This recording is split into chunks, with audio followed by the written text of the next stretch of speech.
នៅតាមរកខាវ៉ាខាមីទៀតដែរមែនហើយសល់តែមុខសញ្ញាមួយទេតែលើកមុនពេលដែលរៀបការពួកយើងជួយគ្នាតាមរងតែរកមិនឃើញប៉ូលីសក៏គ្មានដំណឹងគេសោះយើងតាមរកប៉ៅអ៊ីងមួយឆ្នាំហើយគិតចោលចាញ់ហើយឯងក៏ដូចប៉ៅអ៊ីងនិយាយពីរោះបន្តិចគឺអះអាងនិយាយមិនពីរោះគឺឌឺលើកចុងក្រោយដែលឯងបានដំណឹងពីពួកគេគឺពេលណាខ្ញុំមិនស្និទ្ធស្នាលជាមួយនាងដុករៀនចប់មិនតាក់ទងគ្នាចំណែកខាវ៉ាខាមីយ៉ាងម៉េចមួយឆ្នាំមុនធ្លាប់មានមិត្តភ័ក្តិទៅរកគេនៅផ្ទះម៉ាក់គេប្រាប់ថាគេមានបំណុលច្រើនបាត់ខ្លួនអត់ចូលផ្ទះសោះមានរូបថតគេទេមាន Facebook តែខ្ញុំគិតថាឯងមុខជាប្រើមិនកើតវាយ៉ាងម៉េចម៉ាក់គេប្រាប់ថាមិនបានកែសំណុំរឿងនៅធនាគារមានកាតក្រេឌីតផ្ញើមករាល់ខែ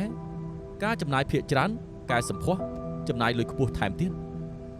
ខ្ញុំគិតថាជួបគេពេលនេះក៏ចំណាំមិនបានអញ្ចឹងយើងសួរម៉ាក់គេថាបើកុំឲ្យមើលបន្តិចមកថាគេរូតកាតនៅឯណាខ្លះគិតរកគេឯងស្គាល់គេទេជួបគេតាមផ្លូវក៏មិនដឹងថាគេជានរណាទេខ្ញុំនឹងរក ម្ដុំនឹងបិទប្រកាសរកមនុស្សបាននរណាម្នាក់បានឃើញប៉ៅអ៊ីងឲ្យតាក់ទងមករកខ្ញុំចាំខ្ញុំសួរឲ្យតែពេលរសៀលខ្ញុំអត់ទំនេរបើសួរដឹងហើយឯងត្រូវទៅម្នាក់ឯងមិនទេខ្ញុំចាត់ការបាន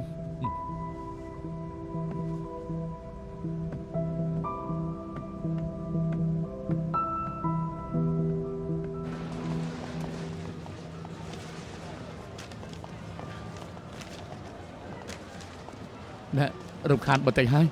អរគុណយើងនិយាយគ្នាម្សិលមិញហើយខ្ញុំយល់ហើយខ្ញុំសុំទោសផងខ្ញុំសុំទោសពីរឿងនោះផងខ្ញុំសុំទោសពេលណាប្រងសងលុយយើងវិញ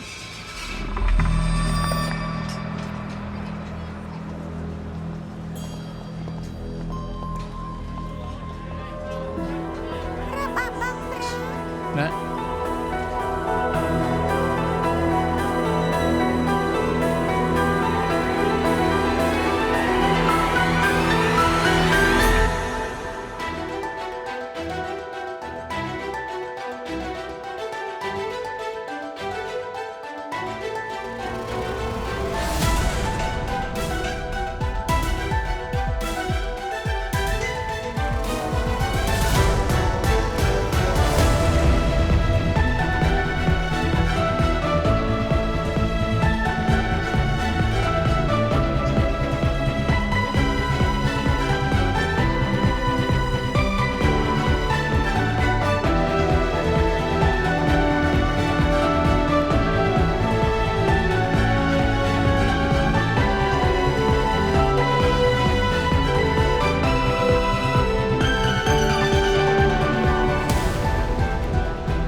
អាមដោះលែងជាដាច់ខាតដោះលែងជាទៅវិញដោះលែងជាមិនបានទេដោះលែងជាទៅវិញមិនបានទេហាមដោះលែងជាទៅវិញហាមដោះលែងគេហាមដោះលែងគេចំពោះការដោះលែងជាទៅវិញត្រូវមានការទទួលខុសត្រូវហេតុអីបានជាខ្ញុំមកឡាយផ្ទាល់ព្រោះខ្ញុំចង់ដឹងថាមានអ្នកណាចាំពីសោកនាដកម្មនៅសាលារៀនបានទេពេលនឹងឃាតករជាទៅវិញតែថ្ងៃនេះបែរជាត្រូវមន្ទីរពេទ្យសរសៃប្រសាទដោះលែងចេញមកខ្ញុំចង់សួរបន្តិចថាពេទ្យដែលសញ្ញាឲ្យគេចេញ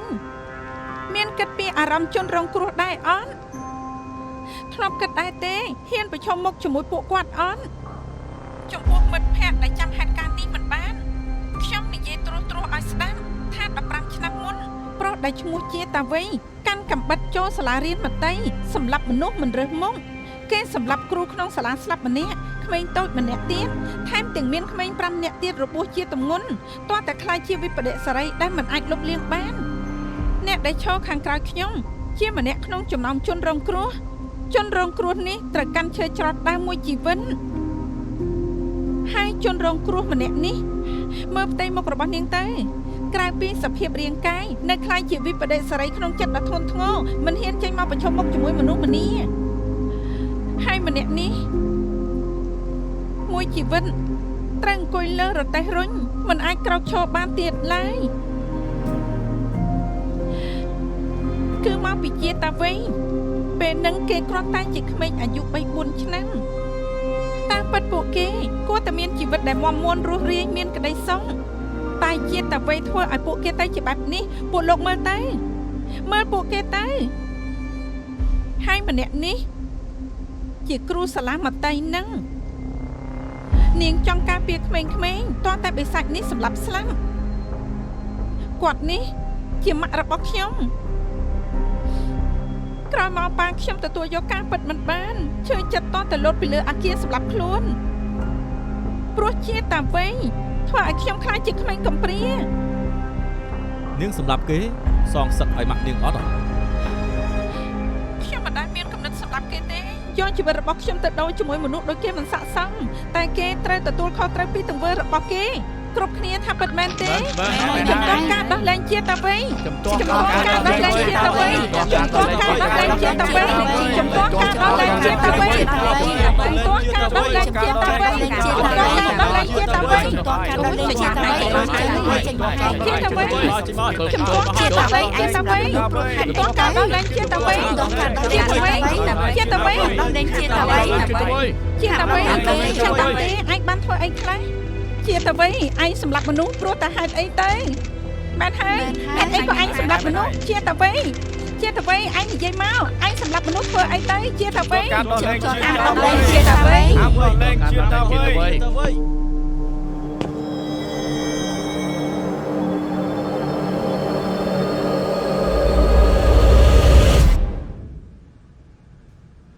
ឆ្នាំមុនជាតាវៃកាន់កាំបិតចូលសាលារៀនមត្តេយ្យធ្វើឲ្យស្លាប់2របួស5ក្រោយពីវាយតម្លៃមន្ទីរពេទ្យអនុញ្ញាតឲ្យចេញទៅផ្ទះបាននៅថ្ងៃនេះពេលនេះយើងនៅមន្ទីរពេទ្យលីលីងឃើញថាប្រជាជននិងអាណាព្យាបាលបាតកម្មមន្ទីរពេទ្យហាមដោះលែងជាតាវៃគិតជាគ្រោះផ្លូវងងឹតដល់អ្នកបច្ចុប្បន្ន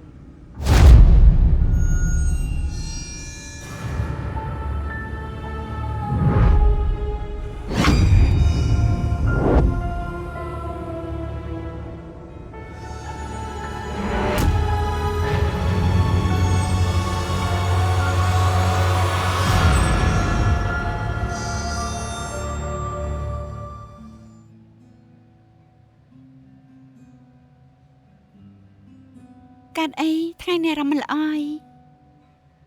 ណែលេងសើហុយ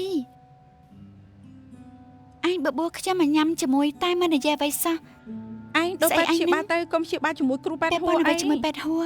ខ្ញុំសង្ស័យថាគេមានជំងឺតតាំងនឹងសង្គមសានិយាយមកមើលឯងដឹងទេជាតាវៃចេញពីមន្ទីរពេទ្យហើយខ្ញុំដឹងហើយឯងដឹងទេពេទ្យហួរមានសិទ្ធិមិនសញ្ញេអនុម័តបើគេគ្មានជំងឺតតាំងនឹងសង្គមមានអីដែលលែងមនុស្សបែបនេះចេញមកបានទៅណែឯងនិយាយបែបនេះខ្ញុំបែរជាមានអារម្មណ៍ថា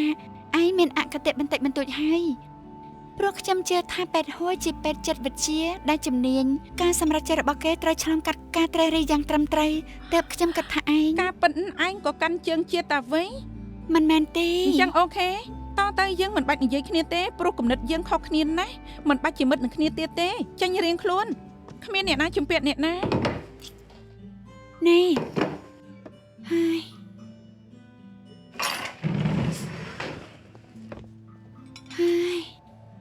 ម្ចាស់ថ្លៃតាមពិតឯងមានអារម្មណ៍ទេថាពេលនេះឯងគួរតែមានជំងឺតតាំងនឹងសង្គមណាខ្ញុំមិនចង់និយាយជាមួយទេតាមពិតខ្ញុំយល់ច្បាស់ជាសញ្ញាជនរងគ្រោះពិបាកទទួលយកណាស់ដែលមនុស្សបែបនេះបានទទួលសេរីភាពម្ដងទៀតតែខ្ញុំមានអារម្មណ៍ថាគ្រប់គ្នាគួរតែឲ្យឱកាសគេបានកែខ្លួនជាថ្មីយ៉ាងហោចណាស់ក៏បានលុបលាងពីអ្វីដែលពួកគេធ្លាប់បានធ្វើមែនទេប៉ុន្តែនៅពេលនេះខ្ញុំត្រូវការមិត្តភក្តិដែលកាន់ជើងខ្ញុំមិនមែនអ្នកស្ម័គ្រចិត្តពួកក្តៅណាស់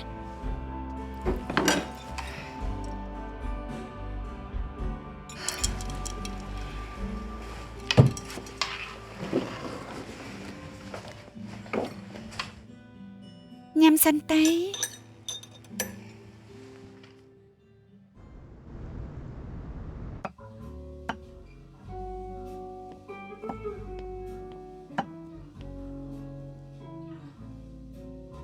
៉ាម៉េច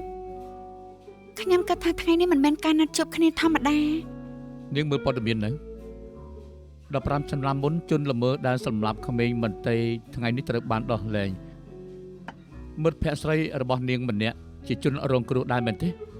គឺគ្រូសាលាមត្តេយ្យជាម្ដាយរបស់គេគួរឲ្យអាណិតណាស់ អញ្ចឹងតើបានចិត្តដូចជាខឹងខ្លាំងណាស់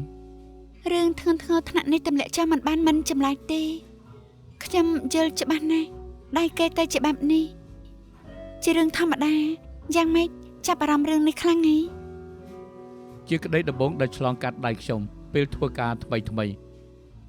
ទើបធ្វើមិនល្អខ្លះយកសិញពួរពីអតីតកាលមានទូនាទីប្រមូលផុសតាងវិភាគហើយបញ្ជូនសំណុំរឿងខុសពីពេលនេះត្រូវមកចត់ជាងមុនឆ្ងាយណា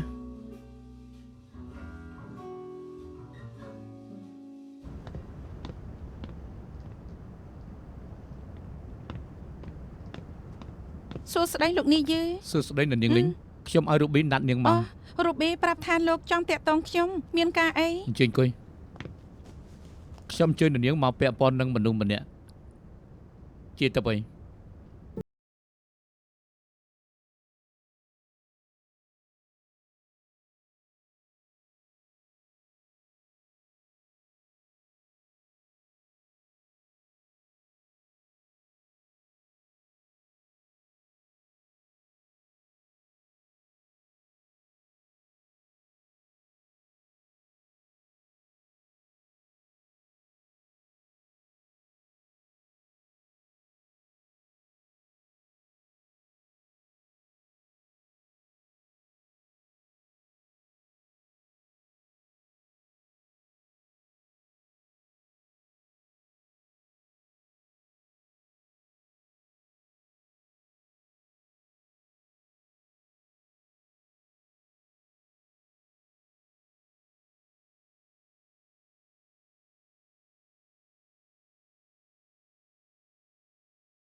ឡារៀនមតីផង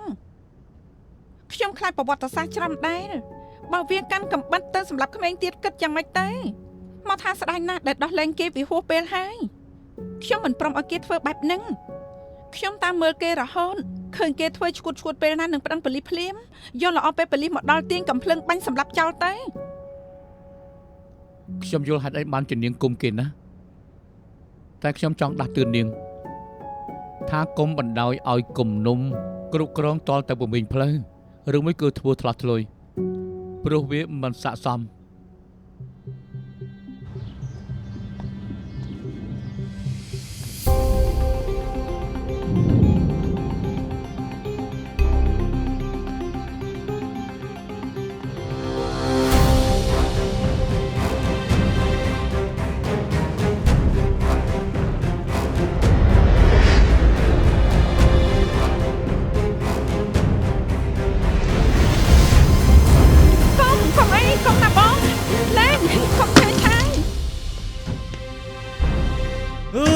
មករៀបរៀងខ្ញុំធ្វើអីខ្ញុំសងសឹកឲ្យកូនខ្ញុំមិនបណ្ដោយឲ្យជឿតាវិញនឹងដើរបានទេ ថ្ងៃណាមួយទេវតានឹងដាក់ទោសគេធ្វើខុសច្បាប់ព្រោះមនុស្សបែបហ្នឹងវាសមទេ វាយូរប៉ុណ្ណាទៅ បងឈប់ទៅ អនុសូមជើញពិសាតាមស្រួលបាទ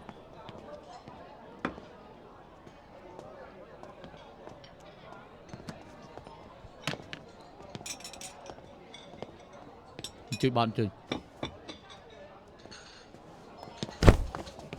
បាក់ផ្នែកទៀតមិនឃើញមនុស្សដើរទៀត សុំទោសលោក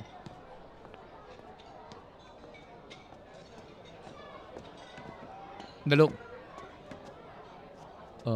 លោកយកអីដែរនឹងជាទៅវិញច្រឡំមនុស្សហើយជប់សិន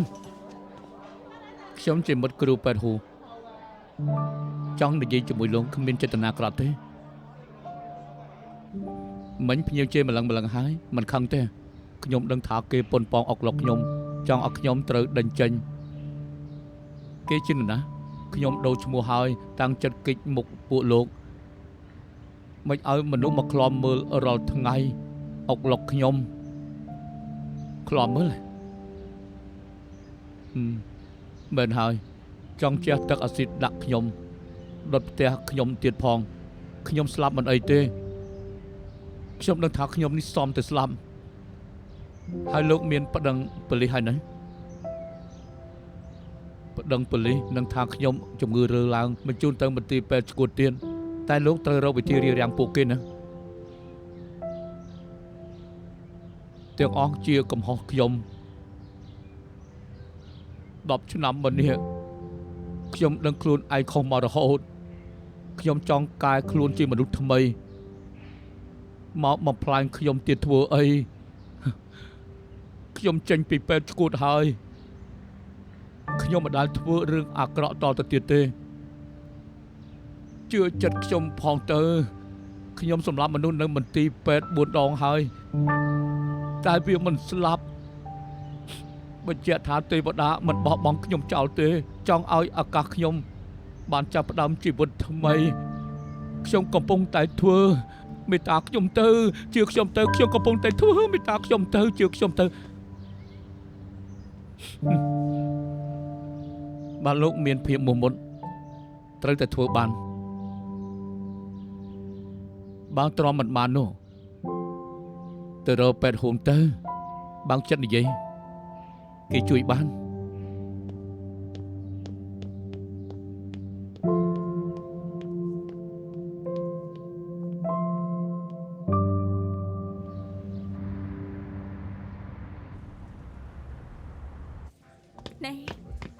ហើយខ្ញុំមកមិនទាន់មានការអីខ្ញុំមករកបងតាំងតែពីព្រឹកតែរកមិនឃើញតែច្រើនដងគ្មាននរណាលើកទេគាត់កំពុងធ្វើការលើកមិនបានទេដឹងខ្ញុំទៅសួរក្រុមហ៊ុនហើយថ្ងៃនេះគាត់អត់ទៅធ្វើការទេអេមើលនេះទៅថ្ងៃនេះគាត់ផុសដែរខាងក្រោយគាត់ប្រហែលណាជាផ្លូវក្បែរនេះឬអត់យើងបំបែកគ្នារត់ទៅ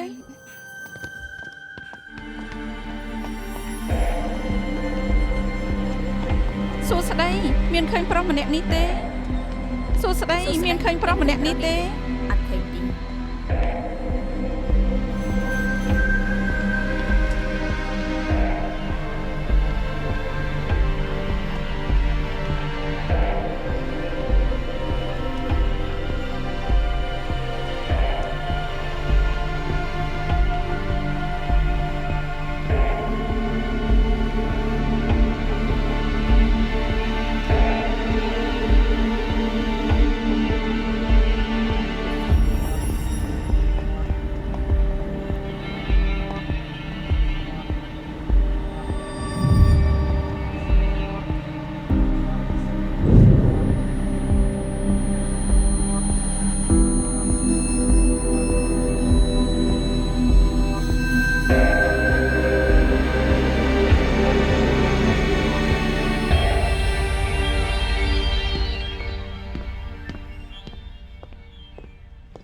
លោកនាយឺ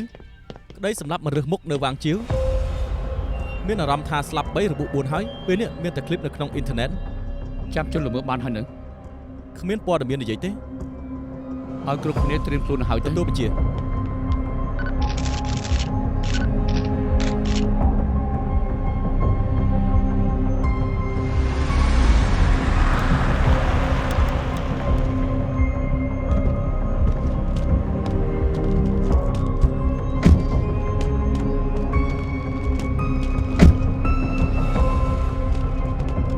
កងជិញលោកនាយដុកទ័រហ្វាន់ខ្ញុំមកពីម៉ោងមុនមានពលរដ្ឋល្អជាច្រើនអ្នកប្តឹងពីចំណុចខាងមុខនេះមានក្តីសម្លាប់មនុស្សជនល្មើសគឺកាន់កាំបិតដេញកាប់ស្លាប់3របួស4មាន2អ្នកដែលមិនទាន់ដឹងច្បាស់ពីឋានៈពួកគេទេទៅមើលទៅ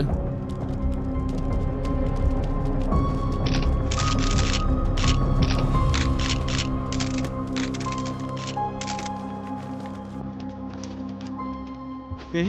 ដូចជាប្រហែលមុខមានព័ត៌មានក្រោយបំផុតជាតអ្វី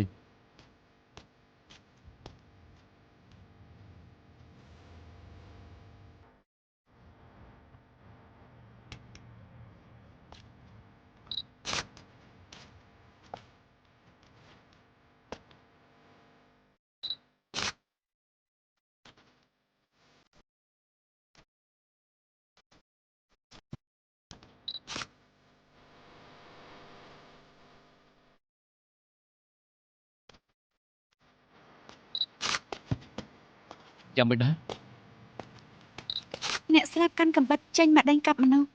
នៅកដៃនឹងកំពូលដៃគេមានរបួសគួរតែកាត់ឡើងពេលដួលប្រាដៃទាំងពីរទប់រាងកាយដៃខាងនេះមានរបួសពីការការពារខ្លួនដែលជ្រៅណាស់គួរតែកាត់ឡើងពេលត្រូវកាប់យកដៃខាងនេះរងចំណែករបួសត្រង់កធ្វើឲ្យបាត់បង់ជីវិតដាច់សរសៃឈាមធំស្លាប់នៅនឹងកន្លែងចំណែកអាវុធខ្ញុំគិតថាមិនមែនកំបិតពីរនេះទេ យល់ស្រប របួសការពារខ្លួនលើដៃជ្រៅណាស់គួរតែកាត់ពីកំបិតកាប់មុតដល់ឆ្អឹងតែរបួសត្រង់កគួរតែកាត់ពីរបស់មុតនឹងតូចជាង ឈាមលើកបិតមានលក្ខណៈខ្ចាត់ខ្ចាយមិនមែន90អង្សាឈាមខ្ចាត់ខ្ចាយទៅឆ្ងាយពីកន្លែងរបួសមើលទៅគួរតែមកពីអ្នកស្លាប់ត្រូវកាប់ចំកហើយឈាមបាញ់ទៅត្រូវនឹងកំបិតនឹងរហូតទៅដល់ចុងជើងតែម្ដងចំណែកឈាមខាងនោះមិនមែនរបស់អ្នកស្លាប់ពីរនាក់នេះជារបស់ជនល្មើសហើយនៅខាងនោះគឺជាផ្លូវដែលជនល្មើសរត់ទៅ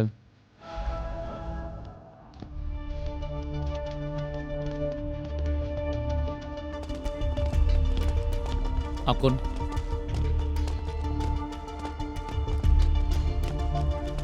អ្នកសិស្សច្បងនីតិវិទ្យាសាស្ត្រ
ហៅអីញ៉ាំបន្តិចទេ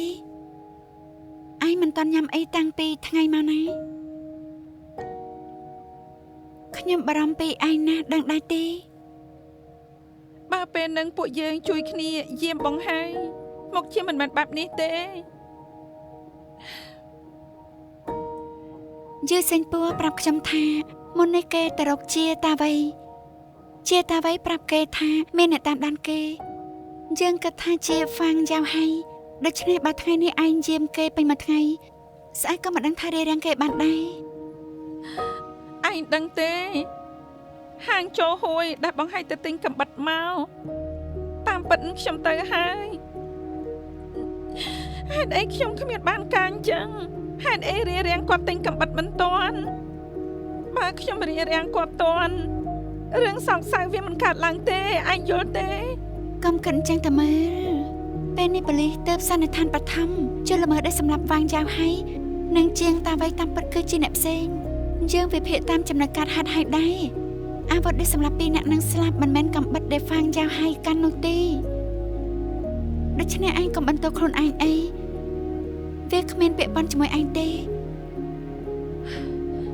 សម្រាប់ថាពួកឯងត្រូវចាប់ជនល្មើសឲ្យបានកុំបណ្ដោយឲ្យបង្ហាញស្លាប់ទៅទេណា ខ្ញុំសន្យាខ្ញុំនឹងធ្វើឲ្យបាន សុំទោស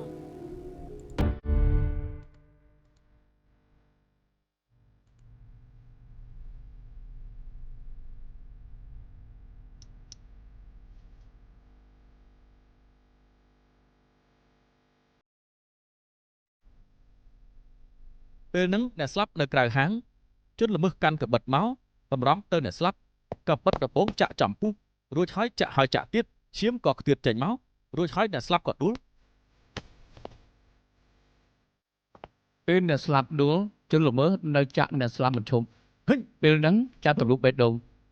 តែក្រោយពីយើងវិភាគមុននឹងអ្នកស្លាប់ដួលគួរតែស្លាប់បាត់ហើយព្រោះថាចាក់ច្រើនដងនោះគឺនៅមានឈាមខ្ទាតចេញមកទៀតបញ្ជាក់ថាជនល្មើសចាក់ថែមច្រើនដងប្រហែលជាសតិនៅពេលហ្នឹងឬមួយក៏ជាការទម្លាយកំហឹង អ្នកស្លាប់ដួលលើដីក្រៅពីឈាមកកហើយធ្វើឲ្យដំណក់ឈាមនៅបរិវេណនេះគ្មានផ្លូវជារបស់អ្នកស្លាប់បានសោះស្មើនឹងថាជនល្មើសធ្វើបាបខ្លួនឯងពេលដែលសម្លាប់មនុស្សឈាមក្រហម នៅពេលដែលជនល្មើសកំពុងតែរត់គេប្រើល្បឿនរត់លឿនខ្លាំងដៃក៏កម្រើកដែរទាល់តែដំណក់ឈាមខ្លាយជារបៀបបាញ់ទឹកហើយវាក៏ខ្លាយជាកម្លាំងនៃល្បឿនទើបធ្វើឲ្យឈាមស្រក់លើដីស្ទង់ល្បឿនបានវាគឺជាល្បឿនដែលលឿនបំផុតដែលតួលេខខ្ពស់បំផុតនឹង15សង់ទីម៉ែត្រក្នុង1វិនាទី លោកនាយយ៉ាងម៉េច លទ្ធផលពិនិត្យចេញមកហើយឈាម8148889និងឈាម941មកពីមនុស្សម្នាក់ហើយមិនត្រូវជាមួយឈាមរបស់អ្នកដែលចំណុចកើតហេតុទេ ក្នុងដៃរបស់ជាតាវៃក្រៅពីឈាមរបស់ខ្លួនឯងហើយនៅឃើញឈាមចំនួនតិចអ្នកស្លាប់ទី1នឹងជនល្មើស អញ្ចឹងអាចទៅរួចថាជាទៅវិញពេលហ្នឹងគឺចាប់ជនល្មើសហើយ គេកើតអីទៅមិនចង់ឲ្យគេសម្លាប់មនុស្សទៀតអញ្ចឹងហ៎ អស់ចាម្លឹងជាតាវៃជាមនុស្សឈួតណាស់ វាងខៃសិញយើងកំពុងតែប្រើវិធីនីតិវិទ្យាសាស្ត្រទៅតាមនៅកន្លែងកើតហេតុជាទៅវិញជាមនុស្សឈួតអត់មិនមែនរឿងដែលយើងត្រូវគិតទេហើយ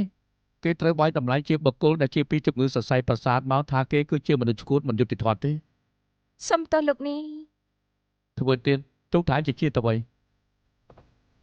អឺ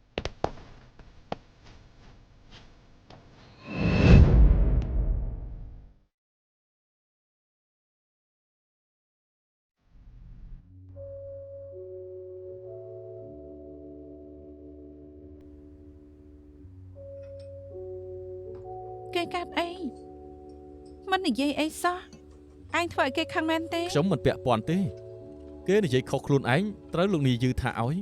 ខ្ញុំដឹងថាខ្ញុំខុសខ្ញុំមាត់ច្រើននិយាយខុសខ្លួនឯងតែមិនអីទេខ្ញុំដឹងខ្លួនខុសហើយមិនព្រមឲ្យកើតឡើងទៀតនោះទេ ព្រមនិយាយក៏ល្អហើយពួកយើងនៅមានបទពិសោធន៍តិចមិនមកចត់ដោយអ្នកធំមែនដែរទេ មិនបាច់មកលួងចិនខ្ញុំមិនត្រូវការឲ្យឯងមកលួងលោមឯងដឹងថាខ្ញុំធ្វើខុសហើយមិនធ្វើទៀតក៏បានហើយក ុំអីណា ឲ្យធ្វើយ៉ាងម៉េចទៅដឹងពីសម្ព័ន្ធភាពលីស៊ូឈួនអ្នកគ្រប់គ្រងផ្សារទំនើបនិងជាតាវៃពាក់ព័ន្ធគ្នាចំឬផ្លូវវាងហើយឬណី នៅទេនៅមិនទាន់ដឹងហើយយ៉ាងម៉េចក៏ដោយពេលនេះស្លាប់3របួស4អ្នកអ៊ីនធឺណិតកំពុងតាមដានត្រូវប្រញាប់ស៊ើបរកការពិតឲ្យលឿនបំផុតមិនអញ្ចឹងយើងមិនហ៊ានប្រឈមមុខជាមួយប្រជាជនទេ ពេលនេះផ្ដាំធ្វើការសល់វិច័យសពឲ្យអ្នកស្លាប់ទាំង3អ្នកស្លាប់ទាំង3អះអាងឋានៈថាជាវាងយ៉ាវហៃជាតាវៃលីស៊ូឈួន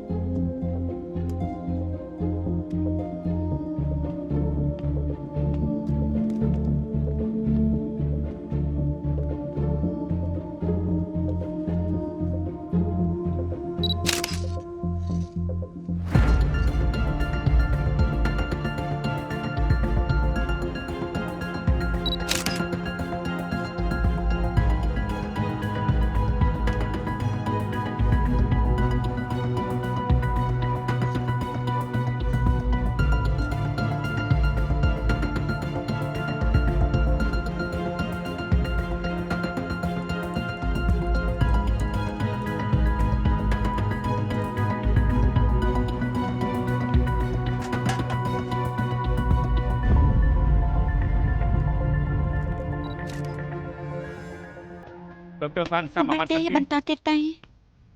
របួសលើខ្លួនអ្នកស្លាប់រួមទាំងម្ដុំពោះនៅលើពោះមានស្នាមចាក់ដដែល7ចំណុចលើទ្រូងមាន4ចំណុចសរុបទៅ11ចំណុចរបួសអស់នេះមាន8ចំណុចដែលប្រហែលគ្នាជាស្នាមចំរបស់ចំហៀងកំបិតគិតថានៅពេលហ្នឹងជនល្មើសប្រើកម្លាំងអស់ពីខ្លួនចាក់ទៅលើអ្នកស្លាប់បានវាបែបនេះក្នុងក្រចករបស់អ្នកស្លាប់ឃើញថាមានរបស់ពណ៌ខ្មៅដែលគិតថាគួរតែជាអំបោះខោអាវ ហើយម្សៅពណ៌លឿងដែលមិនស្គាល់មានចំនួនតិចតួចគួរតែជាពេលដែលអ្នកស្លាប់ចាប់ជនល្មើសជារបស់ដែលជាប់លើខ្លួនអ្នកស្លាប់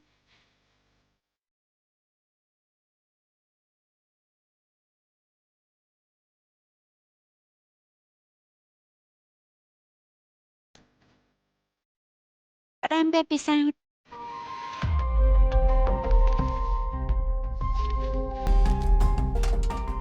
នៅឆ្អឹងជំនាញរបស់អ្នកស្លាប់ជួបស្នាមបែកដែលកើតពីចំកាំបិតពីរចំណុច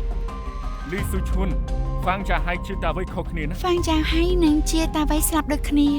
ត្រូវចំណុចសំខាន់ឈាមចេញច្រើនតទៅស្លាប់ ខ្ញុំសុំសន្និដ្ឋានបែបចំ លោកចង់និយាយថាជនល្មើសគួរតែមិនស្គាល់ហ្វាងចាវហៃនិងជាតាវៃតែមានគំនុំអាឡូលីស៊ូឈួនមែនទេ ដុកទ័រគិតថាជើងសន្និដ្ឋានត្រូវទេ ត្រូវពឹងលើអង្គភាពស៊ើបអង្កេត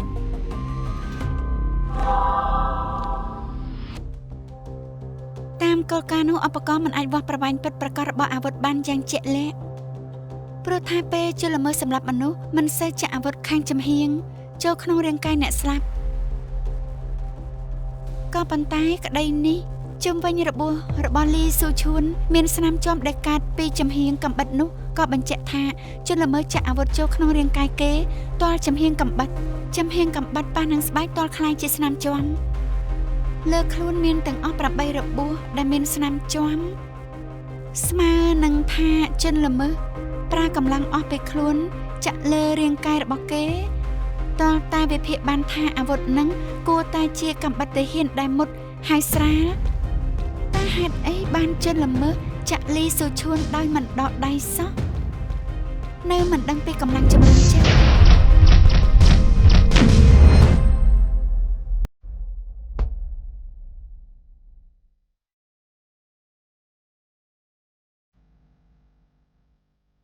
ជប់សិន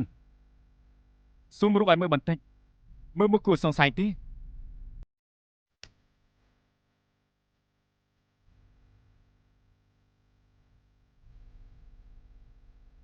បិទចិត្តហើយមិនឃើញអ្វីទាំងអស់ គេអាចជាឃាតករអាជីព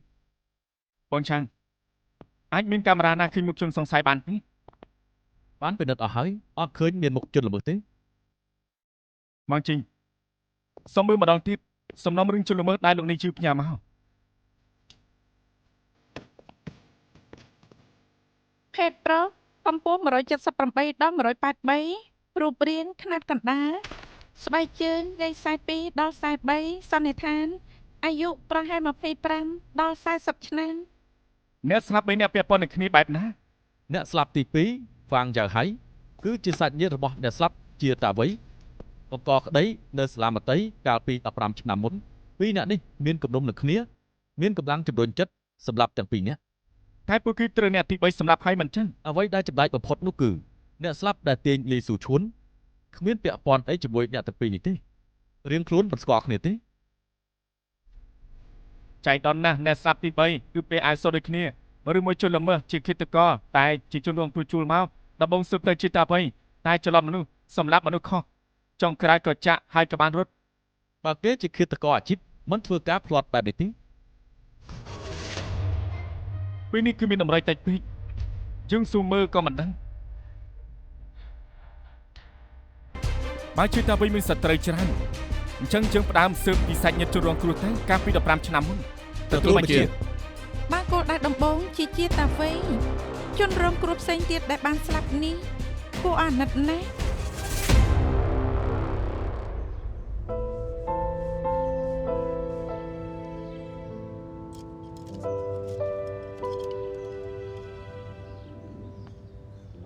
ម៉ាក់ទេវតាមានភ្នែក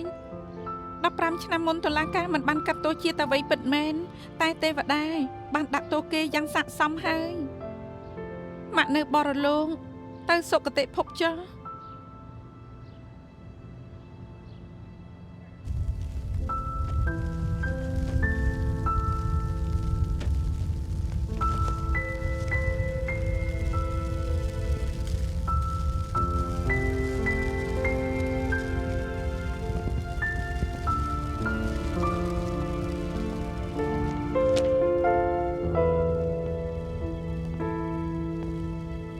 មេកងជីង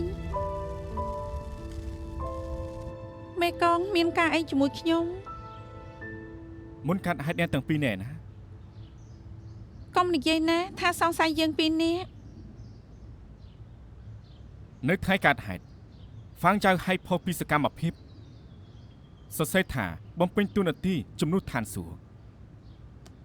ឈីមសងឈីមបញ្ជាក់ថាគេរៀបគម្រោងដើម្បីសង ថ្ងៃ សឹ នឹង ក យើងព្យាយាមតាមរកបង្ហាយតែរកមិនឃើញចុងក្រោយក៏រារាំងសោកនាដកម្មលើកនេះមិនបាន ពួកនឹងជាជនរងគ្រោះបានរៀបក្រុមវិញតាមដានមើលជាតាមវិញ24ម៉ោង ត្រូវហើយនេះអីយើងផ្លាស់គ្នាតាមដានជាតាវៃមួយរយៈហើយប៉ុន្តែគ្មានឃើញអីសោះគេរស់នៅដូចគេឯងសាមញ្ញទោះជាបែបហ្នឹងតែខ្ញុំដឹងថាបងហៃមិនដែលប្រែប្រួលទេបងហៃចង់ឲ្យគេស្លាប់ណាស់កុំគួនគេណាស់គាត់ធ្លាប់និយាយថាជាតិនេះទាំងមូលគ្មានថ្ងៃអភ័យទោសឲ្យទេ ហើយចូលអ្នកផ្សេង អ្នកផ្សេងញ៉េនិយាយត្រង់ណាតាមពិតក្រៅពីខ្ញុំនឹងបង្ហាញទៅអ្នកផ្សេងមិនកាចសាហាវដូចយើងពីរនាក់ទេផ្ទុយទៅវិញមានច្រើនដងដែលបញ្ចុះបញ្ចូលបង្ហាញឲ្យទម្លាក់ចោលទៅពេលបង្ហាញឃើញក៏ជេរពួកគេតាំងពីលើកនឹងមកគ្មានអ្នកណាបញ្ចុះបញ្ចូលបង្ហាញទៀតទេ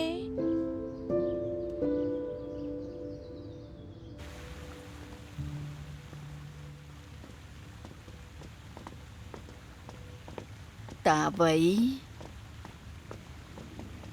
យាយនឹកកូននេះបន្តិចទៀតកូនយាយមកមើលហើយគេមិនមែនតាវៃទីយាយច្រឡំហើយចាំគេមកខ្ញុំ5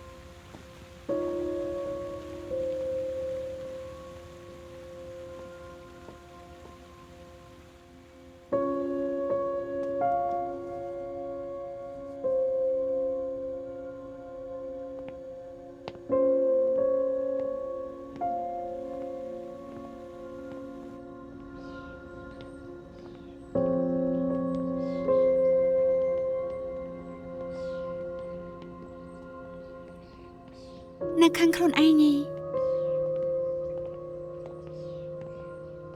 ពេលនឹងអ្នកសារព័ត៌មានសម្ភាសម្ដាយរបស់ជាតាវៃគាត់លុតជង្គង់នៅចំពោះមុខអ្នកសារព័ត៌មាន ខ្ញុំនៅចាំបាន ដឹងទេរឿងដំបូងដែលជាតាវៃចេញមកហើយចង់ធ្វើជាស្អី ទៅលេងម៉ាក់ខ្ញុំអាយុច្រើនហើយមានជំងឺ Alzheimer ខ្ញុំថាចង់មើលថែម៉ាក់ខ្ញុំឲ្យបានច្រើនពេលដែលគាត់នៅចាំខ្ញុំបានខ្ញុំចង់ឲ្យម៉ាក់ខ្ញុំដឹងថាកូនប្រុសរបស់គាត់អាចធ្វើជាមនុស្សល្អដូចអ្នកដទៃបានជិតដល់ខួបកំណើតម៉ាក់ហើយគាត់គិតថាខ្ញុំជាកាដូថ្ងៃខួបកំណើតដែលនៅម៉ាក់ខ្ញុំគាត់ចង់បានបំផុត គេជាអ្នកជំងឺរបស់ខ្ញុំបើពេលនឹងខ្ញុំមិនសញ្ញេគេប្រហែលជាមិនស្លាប់ទេ តែការវិភាគរបស់លោកក៏មិនខុសណាស់គេជាស្រួលឲ្យពិតមែនគួរបានទទួលសិទ្ធិចាប់ផ្ដើមជីវិតថ្មី តែម៉ាក់គេលែងបានឃើញហើយ លើលោកមានច្រើនយ៉ាងដែលយើងគ្រប់គ្រងមិនបានតែខ្ញុំមានអារម្មណ៍ថាលោកបំពេញតួនាទីខ្លួនឯងឲ្យបានល្អពេញទំហឹងបានហើយ សូមមកចាប់ជនល្មើសបានឆាប់បិទរឿងសោកសៅនេះទៅ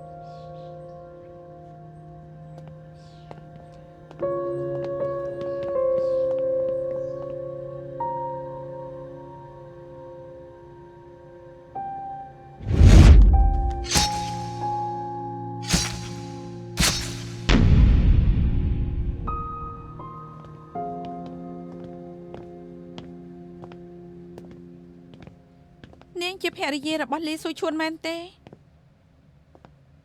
មែនហើយ ពួកយើងគឺជាប៉ូលីសដែលកាន់ក្តីរបស់លីស៊ូឈួនរួមខណ្ឌជួនជាហេតុការណ៍ដែលបានកើតឡើងយើងនឹងកត់ត្រាទុក គេចាប់ជនល្មើសបានហើយមែនទេ នឹងនៅក្នុងហេតុការណ៍ទាំងអស់មែនទេអ្វីដែលនឹងបានឃើញនឹងជួយឲ្យពួកយើងរកឃើញជនល្មើស ស្វាមីខ្ញុំស្លាប់យ៉ាងអាណោចអាធមគាត់បរិសុទ្ធពួកលោកត្រូវចាប់ជនល្មើសឲ្យបានឆាប់ណា អ្នកស្រីស្ងប់ចិត្តសិនទៅថ្ងៃនឹងមានរឿងអីទៅ ថ្ងៃនឹងខ្ញុំចេញទៅញ៉ាំបាយខាងក្រៅជាមួយស្វាមីពេលញ៉ាំឆ្អែតហើយក៏មកវិញសុកក៏មានអ្នកកាន់កាំបិតមកចាក់គាត់ចាក់មិនឈប់ទេចាក់មិនដកដៃទេ ខ្ញុំភ័យណាស់តើមិនដឹងថាធ្វើយ៉ាងម៉េចខ្ញុំធ្វើបានតែឈរមើលកូន ស្គាល់ជនល្មើសដែរទេ គេពាក់មួកពាក់មុខពាក់វ៉ែនតាផងខ្ញុំអត់ឃើញមុខរបស់គេនោះទេខ្ញុំដឹងតែថាគេចាក់ស្វាមីខ្ញុំមិនជុំចាក់មិនជប់ចាក់មិនជុំដូចជាចាក់យ៉ាងម៉េចក៏មិនស្កប់ចិត្តគឺគួរឲ្យខ្លាចណាស់ កាត់ចិត្តខ្លះទៅកុំការទុកពេក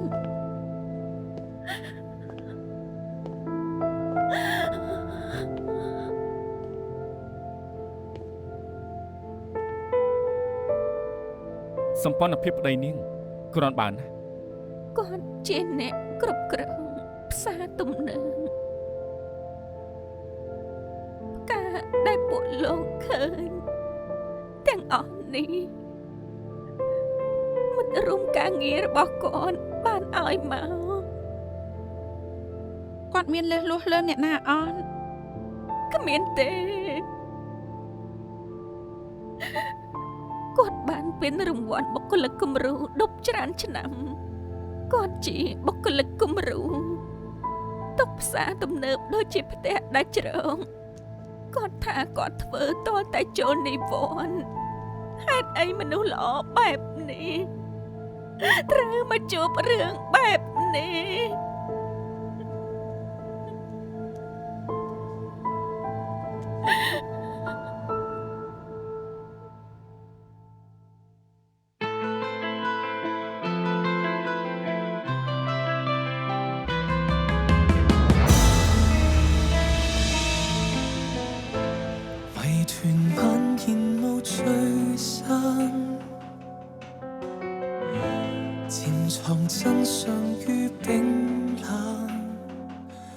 唯獨你軀殼置身懸幻，只是有束縛偷偷隱藏。風帶領線索在遠走，只見我與對岸招手，即使水擦肩，仍盼見你一面。身體跳動，紅線試着連結跟你並肩。繫上視線，心意盡見，暗示浮現出一首詩大學。